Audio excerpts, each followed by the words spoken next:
चलिए गाइस, अब हम आगे बढ़ते हैं और अब हम पढ़ लेते हैं किंगडम प्रोटिस्टा। देखिए किंगडम प्रोटिस्टा में क्या है कि इसमें सारे कैसे ऑर्गेनिज्म आते हैं, इसमें सारे यूकैरियोटिक ऑर्गेनिज्म आते हैं, यानी यूकैरियोटिक सेल वाले ऑर्गेनिज्म आते हैं।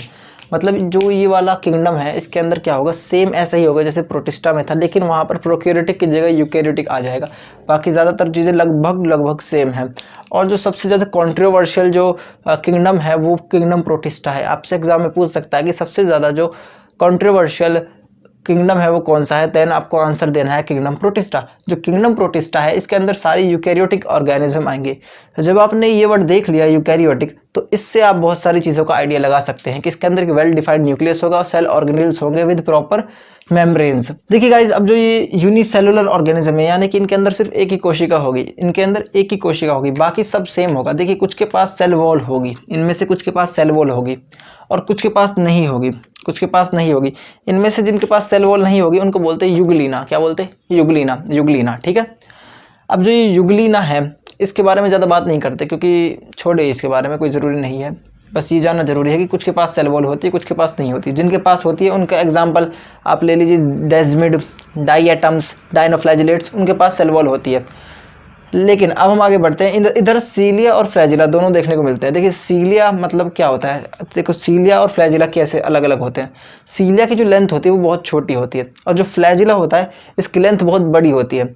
किसी ऑर्गेनिज्म के पास ऐसा कभी नहीं होगा कि उसके जो फ्लैजिला है उसका नंबर बहुत ज़्यादा हो, फ्लैजिला का नंबर बहुत कम होता है। मेन टू मेन ये 2 से 8 हो सकते हैं लास्ट, इससे ज़्यादा नहीं होते ज़्यादातर केसेस में। वहीं जो सीलिया है इसका नंबर थाउजेंड्स तक भी हो सकता है, जैसे पैरामीशियम, पैरामीशियम के अंदर बहुत सारे सीलिया देखने को मिलते हैं। वहीं फ्लैजिला में आप डायनोफ्लैजिलेट को देख लो, इनके पास सिर्फ 2 ही फ्लैजिला होंगे। आई थिंक ये चीज़ आपको क्लियर हो गई होगी। डायनोफ्लैजिलेट्स क्या है, प्रोटिस्टा के अंदर आने वाले ऑर्गेनिज्म है। ये एक सब ग्रुप है, उसके बारे में हम बात नहीं कर सकते, सब ग्रुप के बारे में ज़्यादा डिटेल हो जाएगा। आप इतना ध्यान रखिए कि सीलिया और फ्लैजिला में क्या डिफरेंस है। सीलिया का नंबर क्या होता है, बहुत ज़्यादा होता है, फ्लैजिला का नंबर कम होता है। सीलिया की लेंथ बहुत छोटी होती है, फ्लैजिला की लेंथ बड़ी होती है। यही आज आपके लिए बहुत है। उसके बाद इनका जो मोड ऑफ न्यूट्रिशन है वो कैसा है, autotrophic, heterotrophic and saprophytic. Saprophytic यानी कि सेप्रोट्रॉफिक। ऑटोट्रॉफिक मतलब कि अपना खाना खुद बनाएंगे, स्वपोषी। हेट्रोट्रॉफिक मतलब अपना खाना खुद नहीं बना पाएंगे, दूसरे के ऊपर डिपेंडेंट रहेंगे, इसको क्या बोलते हैं, विषमपोषी। वहीं सेप्रोट्रॉफिक, सेप्रोट्रॉफिक मतलब कि मित्रोपजीवी, मित्रोपजीवी आई थिंक यही है, इसको हिंदी में ही बोलते हैं मित्रोपजीवी। तो इनका जो मोड ऑफ न्यूट्रिशन है वो सेम वैसा ही जैसा कि कैसा था, जैसा कि हमने देखा था किंगडम मोनेरा में। लेकिन किंगडम प्रोटिस्टा में एक चीज़ है जो ऑटोट्रॉफिक है, ये सिर्फ फोटोसिंथेटिक है। कैसे हैं? फोटोसिंथेटिक। ऑटोट्रॉफिक, फोटोसिंथेटिक है। इनके अंदर एक ऐसा ऑर्गेनिज्म है जो ऑटोट्रॉफिक भी है और हेट्रोट्रॉफिक भी है। और ये बहुत इंपॉर्टेंट क्वेश्चन बन जाता है। देखिए ऑटोट्रॉफिक भी है और हेट्रोट्रॉफिक भी है। उस ऑर्गेनिज्म का नाम है युगलीना। उसका क्या नाम है? युगलीना। आई थिंक आपको क्लियर हो रहा होगा, बस आप नाम याद रखिए। युगलीना के पास कोई सेल वॉल भी नहीं होती, उसके पास सिर्फ सेल मेम्ब्रेन होती है। इधर ही इसी ग्रुप में युगलीना भी आता है। ये चीज़ शायद आपको रट गई होगी कि युगलीना इसी ग्रुप में आता है। देखिए युगलीना जो है ये कॉन्ट्रोवर्शियल ऑर्गेनिज्म है, क्योंकि ये क्या करता है कि सनलाइट की प्रेजेंस में अपना फूड खुद बना लेता है, क्योंकि इसके पास कुछ ऐसे पिगमेंट्स होते हैं जो हायर प्लांट्स में देखने को मिलते हैं। वहीं पे क्या कभी कभी जब इसको सनलाइट नहीं मिलती तो ये दूसरे ऑर्गेनिज्म को खा जाता है। युगलीना, युगलीना एक सिंगल सेल ऑर्गेनिज्म है जो किंगडम प्रोटिस्टा के अंदर आता है और ये ऑटोट्रॉफिक भी है और हेट्रोट्रॉफिक भी है। आई थिंक ये चीज़ आपको अब लाइफ लॉन्ग याद रहेगी। वहीं अगर हम बात करें इसके एग्जाम्पल्स की, वहीं हम बात करें इस ग्रुप में आने वाले ऑर्गेनिज्म की, कौन कौन से ऑर्गेनिज्म आएंगे। देखिए डाइएटम्स आएंगे, इनका नाम है डाइएटम्स। अमीबा आएगा और प्रोटोजोन्स आएंगे। प्रोटोजोन्स में के एग्जाम्पल आपको पता होने चाहिए, प्लाज्मोडियम हो गया, एंटा अमीबा हिस्टोलिटिका हो गया, ट्रिपैनोसोमा हो गया। कई सारे इसके अंदर ऑर्गेनिज्म आ जाते हैं जो कैसे हैं, यूकैरियोटिक हैं, सिंगल सेल हैं, यूनिसेलुलर सिंगल सेल हैं, कुछ के पास सेल वॉल है, कुछ के पास नहीं है। इधर सीलिया फ्लैजिला दोनों देखने को मिलते हैं। ऑटोट्रॉफिक, हेट्रोट्रॉफिक, सेप्रोफाइटिक तीनों मोड ऑफ न्यूट्रिशन देखने को मिलते हैं। वहीं और इनका जो एग्जाम्पल है वो यही है, आपको याद होना चाहिए, डाइएटम्स, अमीबा, प्रोटोजोन। आई थिंक आपको ये क्लियर हो गया होगा गाइस। इसके बाद हम करेंगे किंगडम फंजाई। किंगडम फंजाई, कुछ लोग उसको फंगी बोलते हैं, आप कुछ भी बोलिए, स्पेलिंग से लिखिए फंगी की। चलिए गाइस अब आगे चलते हैं। अब हम बात कर लेते हैं थर्ड किंगडम की। कौन से? थर्ड किंगडम की, जिसका नाम है किंगडम फंजाई, थर्ड किंगडम। और किंगडम ऑफ क्लासिफिकेशन किसने दिया था? 5 किंगडम ऑफ क्लासिफिकेशन आर.एच. विट्टेकर ने। आई थिंक आपको याद होगा।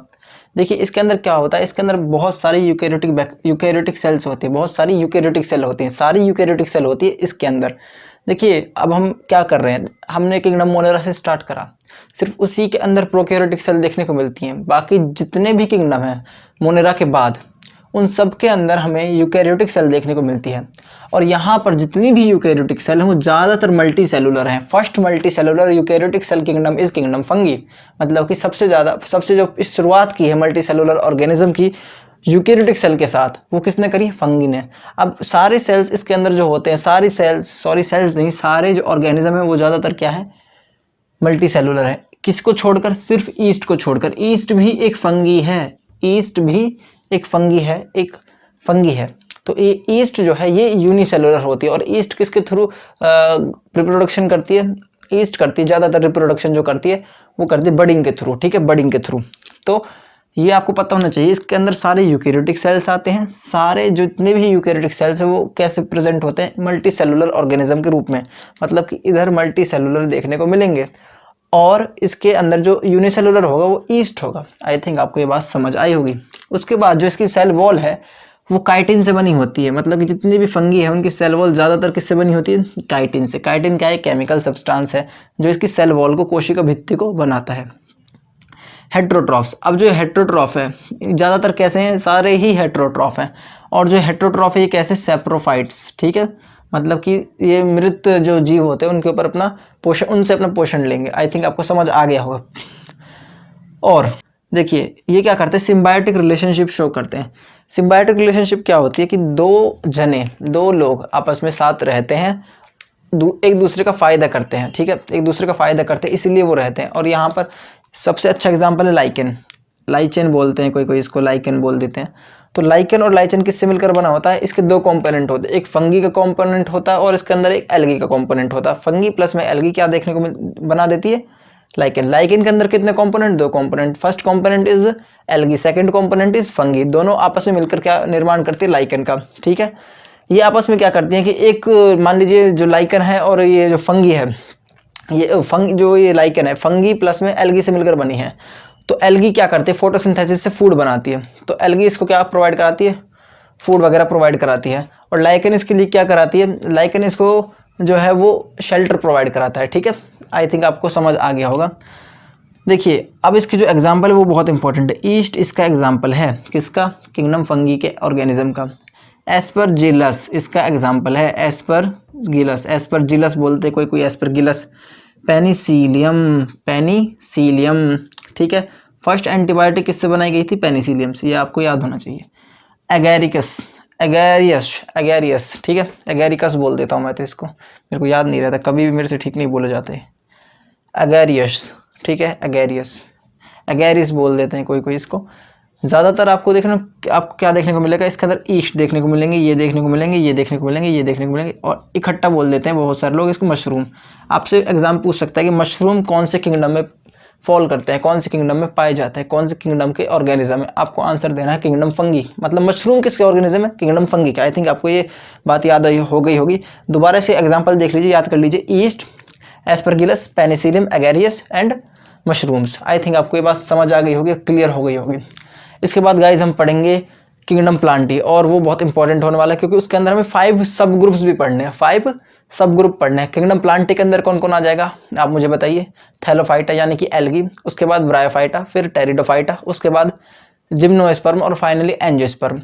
आई थिंक आपको चीज़ें समझ आ रही होंगी किस तरह से हम आगे बढ़ रहे हैं। इसमें जो हमने अब तक पढ़ा, इसमें से आपको कम से कम 2 क्वेश्चन देखने को मिल सकते हैं। मतलब अब तक जितना हमने पढ़ा थोड़ा सा ही पढ़ा है, इसमें आपको 2 क्वेश्चन जरूर देखने को मिल जाएंगे। अच्छी तरह बुक को पढ़िए, अच्छी तरह क्वेश्चंस लगाइए, कोई दिक्कत हो तो मेरे को बताइए। और मुझे लगता है कि आपको ये सब समझ आ गया होगा। कोई डाउट हो तो ज़रूर बताइएगा। घर पर रहिए, अपना ध्यान रखिए, हो सके तो मास्क का यूज़ करिए और सैनिटाइज़र का भी यूज़ करते रहिए। तब तक के लिए बाय, टेक केयर।